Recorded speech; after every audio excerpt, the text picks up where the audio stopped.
कृष्ण। तो हम अभी 7 चैप्टर के 2nd श्लोका पे जा रहे हैं, है ना। तो श्रद्धा का सही अर्थ हमें समझना पड़ेगा। श्रद्धा क्या है? पहली बात तो प्रेम, है ना। प्रेम भरपूर होना चाहिए, आस्था भरपूर होनी चाहिए। जब अब सोचिए, ये हमें कोई नहीं सिखाता है। जब हमारा विवाह होता है, राइट, जब किसी का भी विवाह होता है तो हम क्या करते हैं? उसके ऊपर पूरी आस्था रखते हैं, है ना, पूरा विश्वास रखते हैं, श्रद्धा हमारी पूरी होती है। तो हमें कोई सिखाता है क्या कि श्रद्धा होती क्या है? कोई नहीं सिखाता, है ना। मगर ये श्रद्धा हमारी भगवान पे क्यों नहीं हो सकती?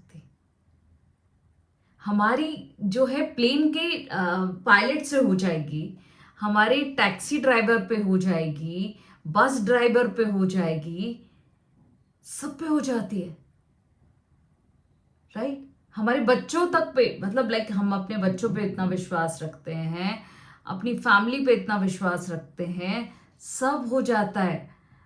बट हम अपने ईश्वर पे कितना विश्वास रखते हैं? श्रद्धा का अर्थ है मिक्सचर ऑफ लव, देन आपका फेथ कितना है उनके ऊपर। कुछ भी हो जाए, कुछ भी हो जाए, ये विश्वास कि मेरा ईश्वर मेरे साथ है, मेरे साथ कुछ भी गलत नहीं होने देगा। हो सकता है मैं उस चीज को गलत समझ रही हूं, मगर वो जो समझ रहा है वो बिल्कुल सही समझ रहा है।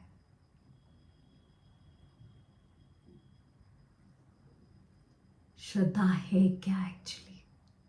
हमारी तो बहुत, थैंक यू भगवान जी, हमारी तो श्रद्धा और विश्वास ना यूं टूटते हैं, यूं टूटते हैं। एक बार को आप कोई मूवी देख लेंगे जहां पे मैं इन्फ्लुएंस की बात कर रही हूँ, जहां पे बताया गया कि ईश्वर को जो मानना है ना, हमारा साइकोलॉजिकल माइंड को प्रिपेयर करना है ऐसा कि आप उस नॉर्म्स पे चलें, जिससे कि जो ऊपर बैठा व्यक्ति है, मतलब क्या, जो पॉलिटिशियन है या जो भी उसको चला रहा है, वो सुचारू रूप से चला पाए। इसलिए भगवान का नाम हमें दे दिया गया। अगर कोई ये बोले आपको, ठीक है, आपके मन में शंका का बीज आ गया, राइट, आ गया क्या नहीं शंका का बीज? क्योंकि हर एक व्यक्ति अलग तरीके से सोचता है, हर एक व्यक्ति की सोच अलग है, बिल्कुल सही है। उसके लिए तो हमने 16 चैप्टर के एंड में पढ़ लिया ना। आपने क्या करना चाहिए? अपने स्क्रिप्चर्स पढ़ने चाहिए।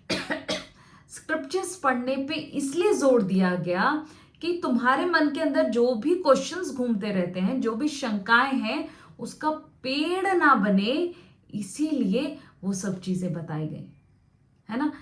हम किसी चीज पे विश्वास करते हैं, किसी चीज पे नहीं करते। अब अगर आने वाली जनरेशन, आगे आने वाली जनरेशन पे भी बात की जाए अगर, तो वो विश्वास एक्चुअली करेंगे कैसे? ना हमने उनको प्रेरित किया ग्रंथ पढ़ने के लिए, ना हमने उनको प्रेरित नहीं किया, ठीक है। हमने ना उनको पढ़ाया, हमने नहीं पढ़ाया। अब कैसे हम ब्लेम कर सकते हैं कि आप ईश्वर पे, या आप जो है ये इस वाणी पे विश्वास नहीं करते हो? हम कैसे कह सकते हैं? श्रद्धा और विश्वास की जहां पे बात है, वो हमें बोलते हैं ना कि बच्चे, जब आप करते हो, बच्चे उसको देख के सीखते हैं। तो बच्चे ऐसे नहीं सीखते हैं।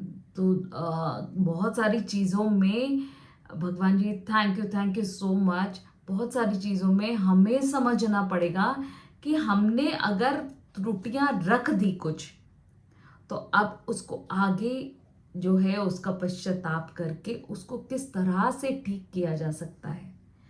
और यहाँ पे अर्जुन के भाव जो है ना, अर्जुन के भाव ये है कि भगवान, कौन सा व्यक्ति तामसिक प्रवृत्ति से श्रद्धा रखता है, कौन सा व्यक्ति राजसिक प्रवृत्ति से श्रद्धा रखता है, और कौन सा सात्विक, अर्जुन भी यही बोल रहे हैं कि मुझे तो अभी तक पता ही नहीं था, मुझे तो पता था श्रद्धा इज श्रद्धा। अब श्रद्धा के 3 प्रकार हैं, मुझे पता ही नहीं था। अभी भगवान जो आंसर कर रहे हैं, भगवान बोल रहे हैं वो अपने स्वभाव के अनुसार ऐसा करता है। अब आप इमेजिन कीजिए कि हमारी दुनिया भी ऐसे ही चलती है। हमारी दुनिया चल रही है ऑटोमेटेड मशीन पे, हमारी दुनिया चल रही है, राइट।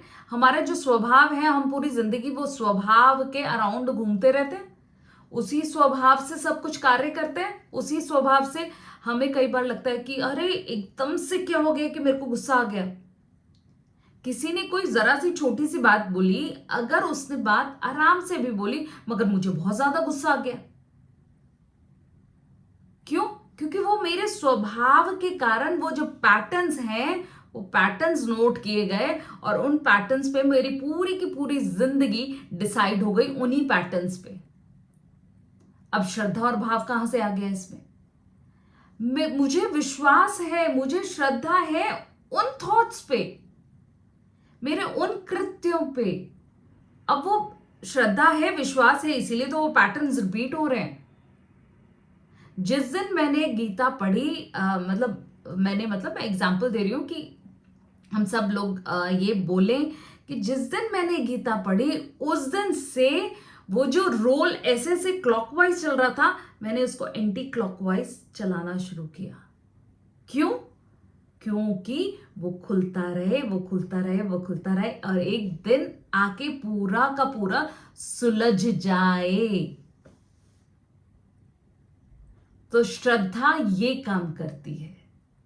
अगर आपको भगवत गीता पे, हम बोलते हैं ना भगवत गीता पे हमारी बहुत श्रद्धा है, बहुत श्रद्धा है, सिर्फ बोलने से नहीं होता ना।